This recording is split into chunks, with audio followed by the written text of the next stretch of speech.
Happy birthday to you. भाई ये आ चुके हैं जेल कैफे में, जहाँ पे अपने दोस्त की बर्थडे पार्टी है। भाई यहाँ मैं सैंडविच खा रहा हूँ और पिज़्ज़ा। अरे ना टेंशन होगी, पापा की टेंशन होगी तुझे। बाहर का मौसम देखो भाई क्या सेट में आइसक्रीम खा रहे हैं हमारे गलीज दोस्त। लक्की तेरी बैटरी वाली तो आज बैठेगी।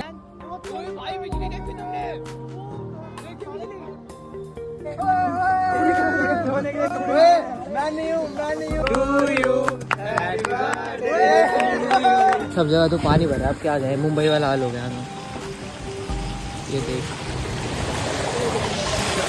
घर आ चुके हैं एंड अपना थोड़ा पढ़ के कोडिंग वगैरह का ये जो सीन था भाई, कंप्यूटर आर्किटेक्चर का पढ़ के एंड भाई बस अब सोऊंगा यार। चलो कल मिलते गाइस।